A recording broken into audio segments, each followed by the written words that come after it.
Welcome friends, একটি নতুন চাকরির বিজ্ঞপ্তি নিয়ে তোমাদের সাথে হাজির হয়েছি।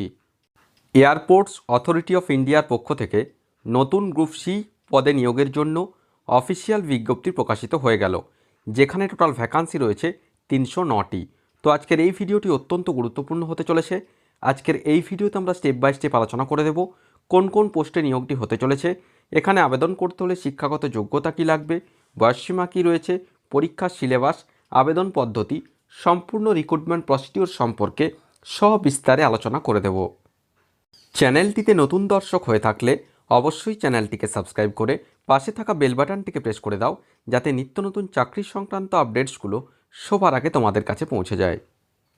অফিসিয়াল বিজ্ঞপ্তি ওপেন করলাম, যেটি এএআই অর্থাৎ এয়ারপোর্টস অথরিটি অফ ইন্ডিয়ার পক্ষ থেকে প্রকাশিত হয়েছে। কি বলা হচ্ছে? Recruitment of junior executives air traffic control in airports authority of India. এখানে জুনিয়র এক্সিকিউটিভ পোস্টে নিয়োগ প্রক্রিয়াটি সম্পন্ন করতে চলেছে এয়ারপোর্টস অথরিটি অফ ইন্ডিয়া, যার অ্যাডভার্টাইজমেন্ট নম্বর রয়েছে 02/2025, অর্থাৎ 2025 সালের 2 নম্বর বিজ্ঞপ্তি। নেক্সট কি বলা হচ্ছে? Airports Authority of India, a Government of India public sector enterprise constituted by an Act of Parliament, is entrusted with the responsibility of creating, upgrading, maintaining and managing civil aviation infrastructure both on the ground and airspace। অর্থাৎ এটি হলো ভারতবর্ষের যে airports authority of India, অর্থাৎ ভারত সরকারের অধীনস্থ একটি স্বীকৃত এবং অধীনস্থ একটি সংস্থা। তো তার পক্ষ থেকে এই যে অফিসিয়াল বিজ্ঞপ্তি সেটি প্রকাশিত হয়েছে। তো টোটাল ভ্যাকান্সি এখানে রয়েছে দেখো 309টি। Junior executive air traffic control বিভাগে নিয়োগ প্রক্রিয়াটি সম্পন্ন করা হবে, যার মধ্যে আনরিজার্ভদের জন্য রয়েছে 125টি, ইডাব্লিউএস রয়েছে 30টি, ওবিসি এনসিএল রয়েছে 72টি, এসসি রয়েছে 55টি, এসটিদের জন্য 27টি শূন্যপদ সংরক্ষিত রয়েছে। টোটাল ভ্যাকান্সি রয়েছে 309, অর্থাৎ 309টি ভ্যাকান্সি এখানে রয়েছে। এডুকেশনাল কোয়ালিফিকেশান কী রয়েছে দেখো? Full time regular bachelor's degree of 3 years in science BSc with physics and mathematics. অর্থাৎ যেটি বলা হচ্ছে, বিজ্ঞান বিভাগে স্নাতক হয়ে থাকলে অবশ্যই এখানে আবেদন করা যাবে। অবশ্যই পদার্থবিদ্যা এবং গণিত অন্যতম বিষয় পড়ে থাকতে হবে গ্র্যাজুয়েশন লেভেলে, অর্থাৎ বিজ্ঞান বিভাগে গ্র্যাজুয়েট হয়ে থাকলে আবেদন করতে পারবে, অথবা full time regular bachelor's degree in engineering any discipline, যে কোনো ইঞ্জিনিয়ারিংয়ে যদি ফুল টাইম ব্যাচেলার্স ডিগ্রি থাকে, ফিজিক্স এবং ম্যাথামেটিক্স অবশ্যই সাবজেক্ট হিসাবে থাকতে হবে, তাহলে অবশ্যই এখানে আবেদন করা যাবে। মাধ্যমিক এবং উচ্চ মাধ্যমিক স্তর অবশ্যই ইংলিশ পড়ে থাকতে হবে, সেটা সকলেরই রয়েছে।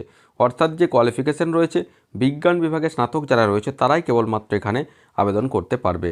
নেক্সট আমরা আসছি, যেটা বলা হচ্ছে দেখো এজ লিমিট 24/5/2025, অর্থাৎ আগামী 24শে মে 2025 অনুযায়ী ম্যাক্সিমাম 27 বছর বয়স পর্যন্ত আবেদন করতে পারছো। অবশ্যই রিজার্ভ ক্যাটাগরির প্রার্থীরা গভর্নমেন্টের নর্মস অনুযায়ী বয়সের ছাড় এখানে পেয়ে যাচ্ছ। নেক্সট আমরা আসছি দেখো আবেদন প্রক্রিয়া। এর যে আবেদন প্রক্রিয়া, আগামী 25শে এপ্রিল 2025 থেকে অনলাইন অ্যাপ্লিকেশন প্রক্রিয়া শুরু হতে চলেছে। আবেদন করা যাবে আগামী 24শে মে 2025 পর্যন্ত, এবং কম্পিউটার বেসড টেস্ট যে হতে চলেছে সেক্ষেত্রে পরবর্তী ক্ষেত্রে এয়ারপোর্টস অথরিটি অফ ইন্ডিয়ার অফিসিয়াল ওয়েবসাইটে তোমাদেরকে জানিয়ে দেওয়া হবে। নেক্সট আমরা আসছি পে স্কেল, যেটা রয়েছে group B E1 level junior executive 40,000 থেকে 1,40,000 টাকা পর্যন্ত বেতন এখানে রয়েছে। এখানে দেখো যেটা রয়েছে, তার সাথে অ্যাডিশন বেসিক পে, সাথে সাথে ডিআরএন অ্যালাউন্স যেটা রয়েছে 35% অফ বেসিক পে, অর্থাৎ অ্যাপ্রক্স যেটা রয়েছে সিটিসি 13 লাখ টাকা পার ইয়ার, অর্থাৎ মোটামুটি 1 লাখ প্লাস কিন্তু স্যালারি এখানে প্রতি মাসে পাওয়া যাবে। 1 লাখ প্লাস স্যালারি এখানে কিন্তু প্রতি মাসে পাওয়া যাবে। নেক্সট আমরা এখানে আসছি দেখো সিলেকশন প্রসিডিওর। তো যেটা বলা হচ্ছে দেখো, computer based test will be conducted for the post of junior executive air traffic control on the basis of the details furnished in application form. Provisionally eligible candidates shall be called for computer based test and admit card shall be issued to them accordingly। অর্থাৎ এখানে computer based test নেওয়া হবে। প্রথমে ফর্মগুলি এখানে scrutiny করা হবে, তারপর computer based test নেওয়া হবে। কম্পিউটার বেসড টেস্টের মাধ্যমে এবং ডকুমেন্ট ভেরিফিকেশনের মাধ্যমে ফাইনাল সিলেকশন এখানে সম্পন্ন করা হবে। এখানে একটা অন্যতম গুরুত্বপূর্ণ পয়েন্ট রয়েছে, there will not be any negative marking for wrong answer attempt by the candidates in computer based test. অর্থাৎ এই যে কম্পিউটার বেসড টেস্ট হতে চলেছে, এক্ষেত্রে কোনো কিন্তু নেগেটিভ মার্কস নেই, অর্থাৎ ভুল উত্তরের জন্য নাম্বার কাটা হবে না। Syllabus will be uploaded under syllabus column of advertisement number 2/2025 CHQ। অর্থাৎ এখানে অফিসিয়াল ওয়েবসাইটে গিয়ে তোমরা 2/2025 যে অ্যাডভার্টাইজমেন্ট নম্বর রয়েছে, সেখানে সিলেবাস বলে একটা লিঙ্ক থাকবে, সেখান থেকে গিয়ে তোমরা কিন্তু সিলেবাসটা ডাউনলোড করে নিতে পারবে। On the basis of their performance in computer based টেস্টের ভিত্তিতে এখানে verification, voice test, psycho active substance test, এই যে সমস্ত টেস্টগুলো করার পর ফাইনাল সিলেকশন এখানে সম্পন্ন করা হবে। এবার দেখো যেটা বলা হচ্ছে এখানে যে কিভাবে অ্যাপ্লিকেশন করবে। তো before applying for the post the candidate should ensure that he fulfil সমস্ত কিছু এলিজিবিলিটিগুলো এখানে ক্লিয়ার করে থাকতে হবে। তারপর যে কেরিয়ার সেকশন রয়েছে, এয়ারপোর্টস অথরিটি অফ ইন্ডিয়ার কেরিয়ার সেকশনে গিয়ে তোমরা কিন্তু অবশ্যই এখানে আবেদন করতে পারবে। সেখানে valid email ID, mobile number দিয়ে প্রথমে রেজিস্ট্রেশন করতে হবে, সাথে সাথে ফটোগ্রাফ, সিগনেচারের যে অর্থাৎ সিগনেচার আপলোড করতে হচ্ছে, ফটো আপলোড করতে হচ্ছে।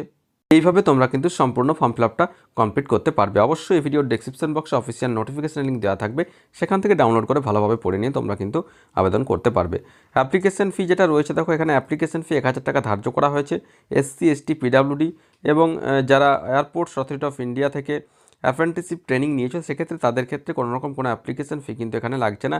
বাকি সমস্ত ধরনের প্রার্থীদের ক্ষেত্রে অ্যাপ্লিকেশন ফি এখানে 1000 টাকা ধার্য করা হয়েছে, যেটি অনলাইনের মাধ্যমে অবশ্যই এখানে পেমেন্ট করা যাবে। তো এই ছিল এই মুহূর্তের আপডেট। যাদের নির্দিষ্ট শিক্ষাগত যোগ্যতা রয়েছে, অর্থাৎ যারা বিজ্ঞান বিভাগে স্নাতক রয়েছে, তারা অবশ্যই আগামী 24শে মে 2025-এর মধ্যে পজিটিভলি অনলাইনের মাধ্যমে ফর্ম ফিল আপ করে নিতে পারবে। তো আশা করি সমস্ত বিষয়টা বোঝাতে পেরেছি। তারপরেও যদি কোনো প্রশ্ন থাকে অবশ্যই আমাকে কমেন্ট করে কমেন্ট বক্সে জানাও, আমি যথাসাধ্য উত্তর দেওয়ার চেষ্টা করব।